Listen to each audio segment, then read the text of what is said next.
Hello, and thanks again for taking the time to watch this video. This is going to be the last video for the next couple of days because I'm going to attend Calling Hamburg, which I'm very excited about, but I most likely won't have time to record or edit any kind of videos. But I'll definitely do more next week. This time we're playing another game against Verdance, but not with a dagger-focused list, but again with a more disruption-focused list. To be honest, for Calling Hamburg, I'm going back and forth between the dagger list and the disruption-focused list.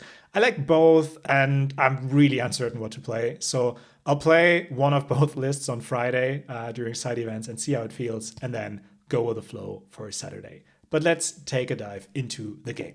Cool. So the disruption focused list into Verdance does not play AB because, yeah, using any kind of resources for Arcane Barrier definitely gives the Verdance a little bit more time to fully set up to find the big arcane spells. And oftentimes the resource is just a better investment into your attack capabilities. All right, I get to start here. And well, I do have a very good card for turn 0 in my hand, which is the Sigil of Solace. That's what I'm going to play and then take a look at what my opponent does. So I'm going to pass to end my turn because I don't want Verdance to get too many cards in graveyard to not accelerate the decomposing here. And then most likely I would put the Command and Conquer into Arsenal to ideally use it on my next turn. All right, so my opponent has a Rampant Growth, so there goes the Graveyard Fill as well as... So there's obviously also the Amp, but my opponent passes turn now, so I can go ahead and put my Command and Conquer into Arsenal.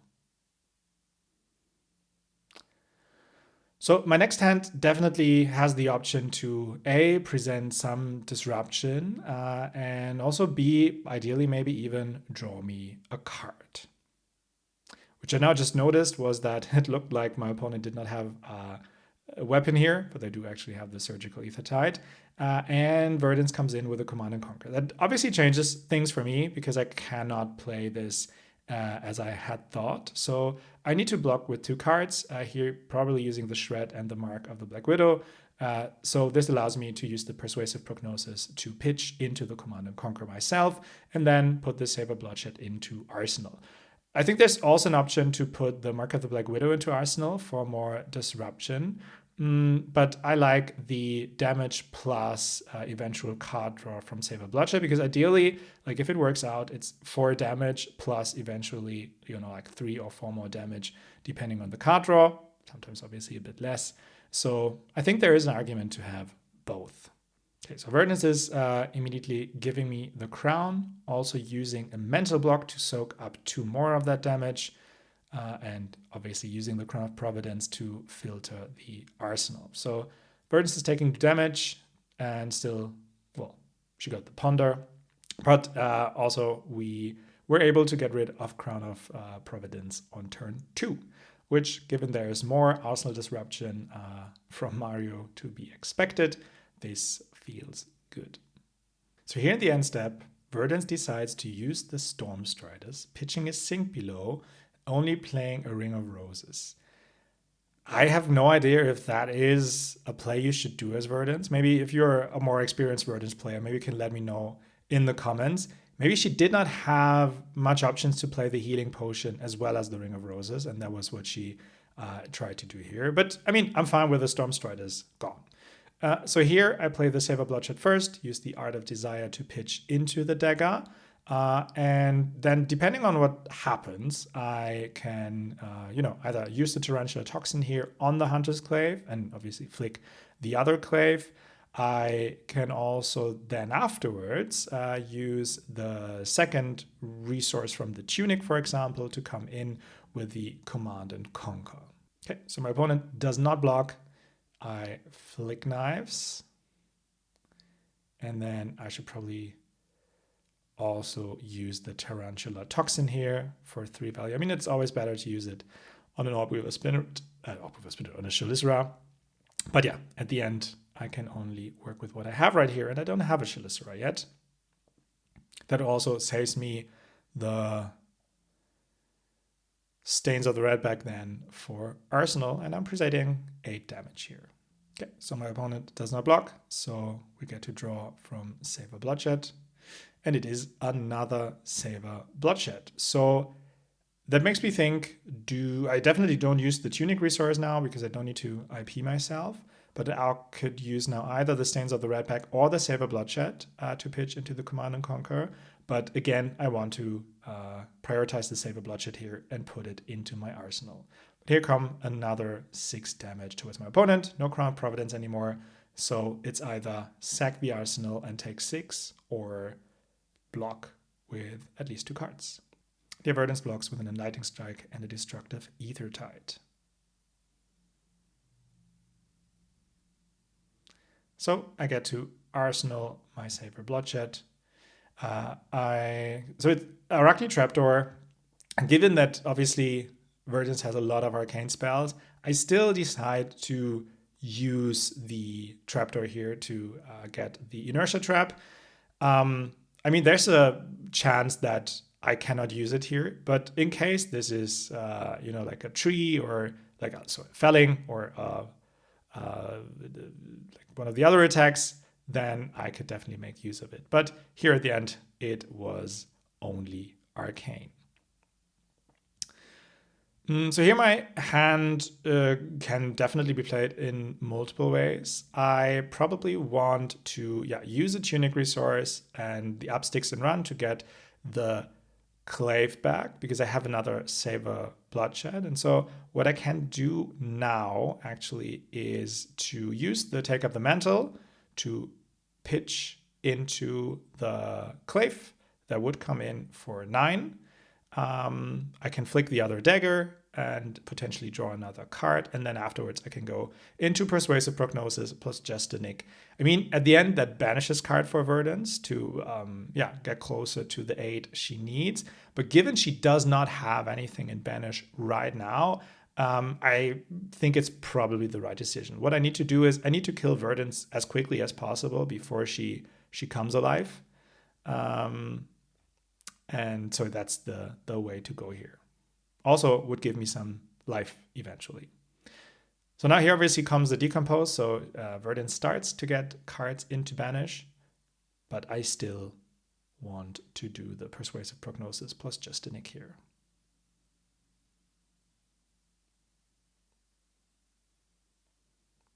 Okay, so Verdance blocks for 9, but I still have the second Clave thanks to the Upsticks and Run. And now I get it exposed, which is okay, either arsenal target, or I could decide to use it on the Persuasive Prognosis if need be.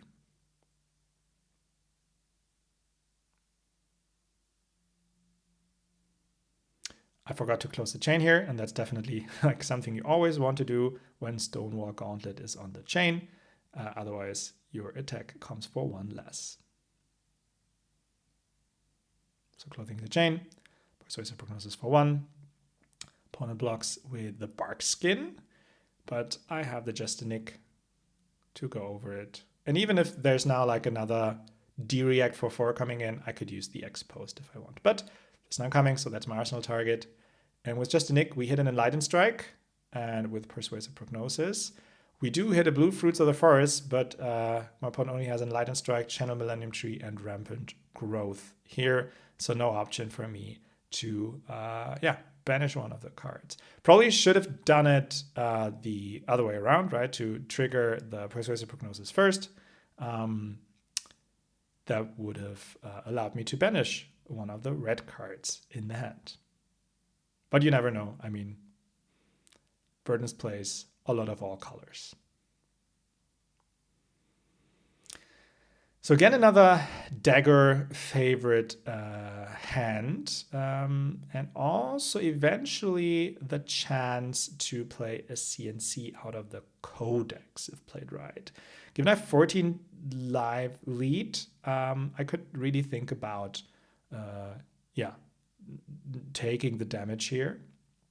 Because what I could do is I could play the Cut from the Same Cloth, pitch Tarantula, as well as Reaper's Call into the Hunter's Clave. That would come in for 5. I can use the Exposed for 6.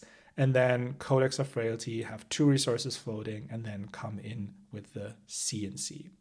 Given my opponent has another card in Arsenal, if it's not a D-React that they use on the first chain link, I might get some value from it. And so they do have a lot of 3 blocks in hand, including Command and Conquer, Everbloom Life, Photon Splicing, and Pathing Ether Life.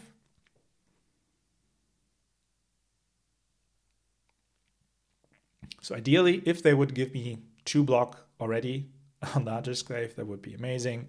That would strip them from most of their hand. It's unlikely. Maybe they give me 1 card here or none. It seems to be none. So I play Exposed for the value. 1 damage. Awesome. 2 times because of the Glaive hit and the Exposed. So now comes Codex of Frailty into a CNC.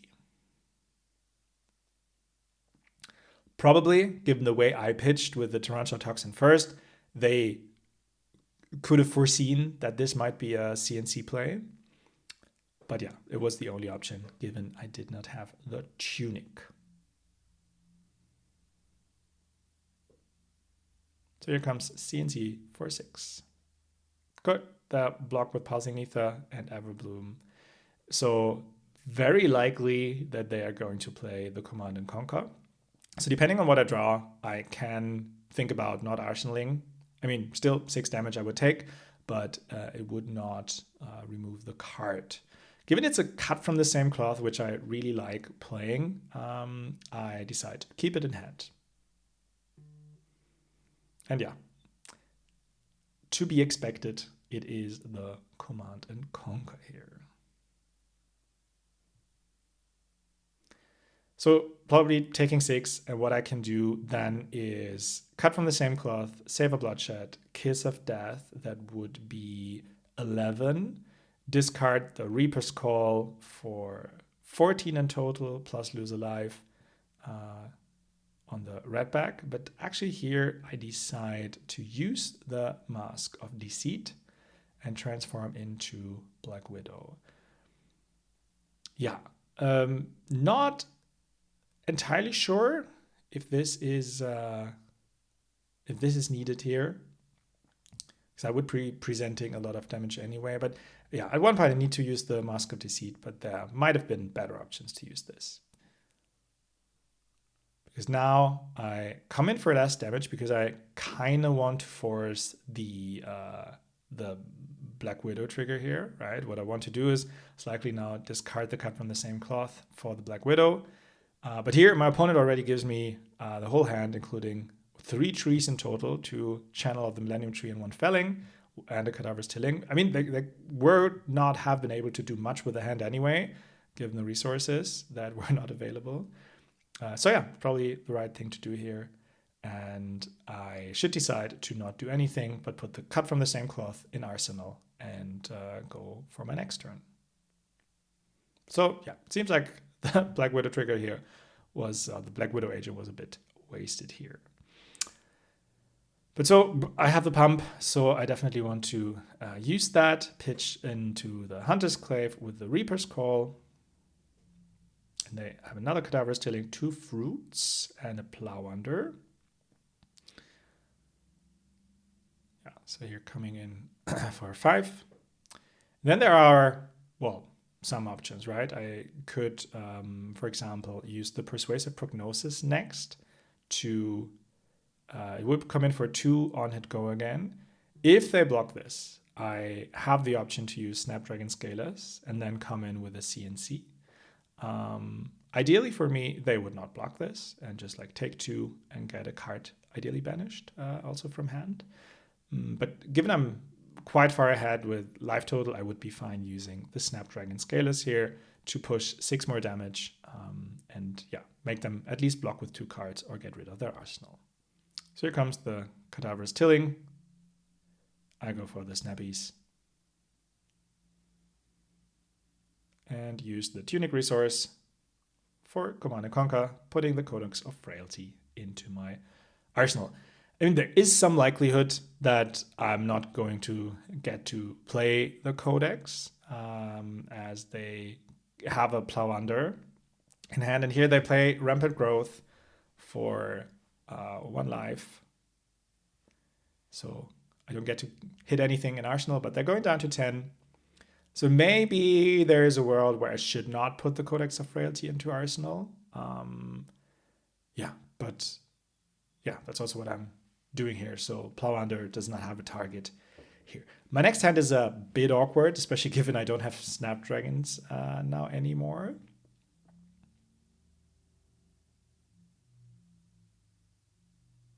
So actually, my opponent decides to just use the Aether Tide first to gain a life and deal 1 Arcane. Now the Plow Under comes, so they get to decompose.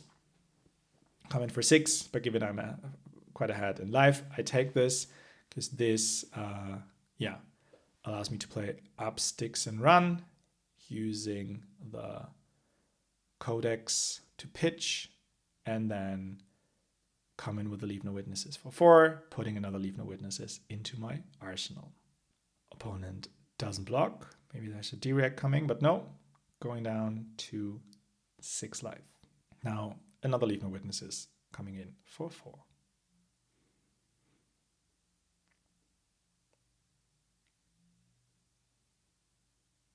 Again, they take the damage. No, they do have a shelter, so opponent stays marked, so we get to transform into one of the agents. Putting Leave No Witnesses into Arsenal.